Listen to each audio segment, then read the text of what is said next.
దేశ చరిత్రలో ఎప్పుడూ జరగని విధంగా ప్రభుత్వ ఆధ్వర్యంలో రూపుదిద్దుకున్న మెడికల్ కాలేజ్ల ప్రైవేటీకరణ నిర్ణయానికి ఏపీ కేబినెట్ ఇప్పుడు వేదిక అయింది.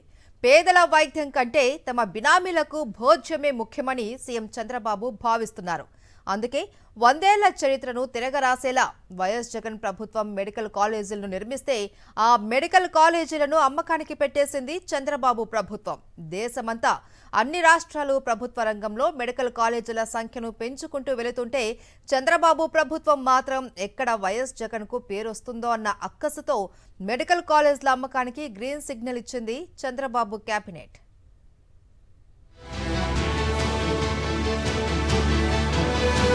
సీఎం చంద్రబాబు నేతృత్వంలో జరిగిన కేబినెట్ ఏపీ అభివృద్ధి అతపాతాళానికి తొక్కే నిర్ణయాన్ని తీసుకుంది. భవిష్యత్తులో పేదలకు అందే అత్యున్నత వైద్యాన్ని, పేద విద్యార్థులకు దక్కాల్సిన వైద్య సీట్లను ప్రైవేటుకు దారదత్తం చేయాలని నిర్ణయించింది. సీఎం అయినప్పటి నుంచి ప్రైవేటు కాలేజీలపై కన్నేసిన చంద్రబాబు వాటిని ఎంత త్వరగా అమ్మేద్దామా అని ఎదురుచూశారు. ఇప్పుడు కేబినెట్ ఆమోదంతో దానికి గ్రీన్ సిగ్నల్ ఇచ్చారు.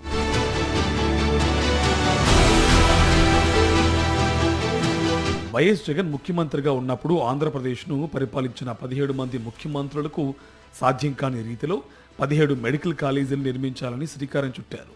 ఏపీలో గడిచిన 100 ఏళ్లలో 12 మెడికల్ కాలేజీలు ప్రభుత్వ రంగంలో ఉంటే కేవలం జగన్ హయాంలోనే 17 మెడికల్ కాలేజీలు నిర్మాణానికి శ్రీకారం చుట్టారు. ప్రతి పార్లమెంటుకు ఒక మెడికల్ కళాశాల అందుబాటులో ఉంటే పేదలకు సూపర్ స్పెషాలిటీ వైద్య సేవలు ఉచితంగా అందుతాయని వైఎస్ జగన్ సంకల్పించారు.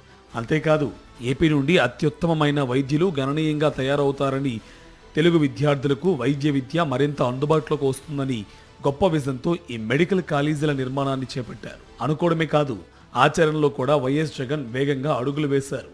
8,480 కోట్లతో 17 కొత్త మెడికల్ కళాశాలల నిర్మాణాన్ని చేపట్టారు.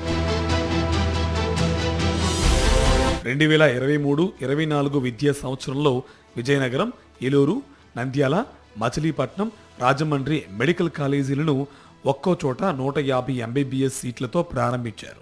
తద్వారా 750 ఎంబీబీఎస్ సీట్లను ఒకే ఏడాది సమకూర్చారు. 2024-25 విద్యా సంవత్సరంలో మరో 5 కళాశాలలు ప్రారంభించడానికి కూడా ఏర్పాట్లు చేశారు. ఇంతలోనే ప్రభుత్వం మారి చంద్రబాబు ముఖ్యమంత్రిగా బాధ్యతలు చేపట్టారు. అంతే, ఈ ప్రభుత్వ మెడికల్ కాలేజీల నిర్మాణానికి చంద్రగ్రహణం పట్టింది. 17 నెలలుగా చిల్లి గవ్వ కూడా మెడికల్ కాలేజీల నిర్మాణానికి కేటాయించలేదు. అన్ని నిర్మాణాలను ఆపేశారు. అంతటితో ఆగలేదు. ఇప్పుడు ఏకంగా ఆ మెడికల్ కాలేజీలను టీడీపీ నేతలకు, వారి బినామీలకు అమ్ముకునేందుకు కార్యాచరణను అమలు చేస్తుండడం అందరినీ ఆందోళన కలిగిస్తుంది. వైఎస్ జగన్మోహన్ రెడ్డి గారికి ఆ పేరు రాకూడదు. ఆయన ప్రారంభించిన 17 మెడికల్ కాలేజీ కనుక జనాలు కింద చూడగలిగితే, వాటి సేవలు పొందగలిగితే ఆ క్రెడిట్ మొత్తం జగన్మోహన్ రెడ్డి గారు చేరుతుంది. కేవలం 5 సంవత్సరాలు ముఖ్యమంత్రిగా చేసిన జగన్మోహన్ రెడ్డి గారు, అందులో 2 సంవత్సరాలు కరోనా పోయినా కానీ 3 సంవత్సరాలు పరిపాలించిన జగన్మోహన్ రెడ్డి గారు 17 మెడికల్ కాలేజీ తెచ్చి పేద ప్రజలకు అందించగలిగాడంటే, ఇంకోసారి ఆయన మళ్ళీ అధికారం వస్తే ఏం జరుగుతుందో, జనాల్ని వైఎస్ జగన్మోహన్ రెడ్డి గారు చేసిన అభివృద్ధిని జనాలు చూడకుండా ఉండాలా? ఇది ఈ ప్రాంతాలు ఈ మెడికల్ కాలేజీలను బీడుబడిపో. ఇప్పటికే 9 మెడికల్ కాలేజీలకు సంబంధించిన పనులను నిలిపివేశారు. ఆ పనులు చేస్తున్న కాంట్రాక్టర్లను కూడా ప్రభుత్వం పంపించేసింది. సేఫ్ క్లోజర్ చేసి వాటిని ప్రైవేట్ వ్యక్తులకు ధారాదత్తం చేసేందుకు కావాల్సిన కార్యాచరణను అమల్లోకి తెచ్చింది. దానికోసమే ఇప్పుడు కేబినెట్ ముందుకు తెచ్చి మొత్తం పీపీపీ పద్ధతిలో ప్రైవేటీకరణ చేసేయాలని నిర్ణయించారు. ఇంకోవైపు మెడికల్ కాలేజీలు భూములను 60 ఏళ్ల లీజుకు కారు చౌకగా 100-200కే ధారాదత్తం చేసేందుకు ప్రభుత్వం స్థాయిలో చర్చలు జోరుగా సాగుతున్నాయి. ప్రైవేట్ వ్యక్తుల అజమాయిషీతో నడిచే వైద్య కళాశాలలకు అనుబంధంగా ఉండే బోధనాసుపత్రులు పేదలకు పూర్తి స్థాయిలో ఉచిత వైద్య సేవలు అందవు.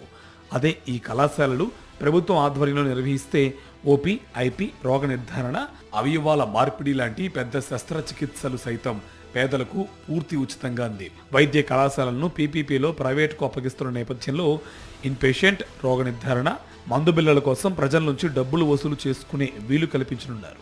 సగం మెడిసిన్ సీట్లను కూడా ప్రైవేట్ వైద్య కళాశాలలో మాదిరిగా అమ్ముకునేందుకు అవకాశం ఇవ్వనున్నారు. తాము అధికారంలోకి వస్తే నూతన ప్రభుత్వ వైద్య కళాశాలలో సెల్ఫ్ ఫైనాన్స్ మెడిసిన్ సీట్ల విధానాన్ని రద్దు చేస్తామని ఎన్నికలకు ముందు టీడీపీ హామీలు ఇచ్చింది.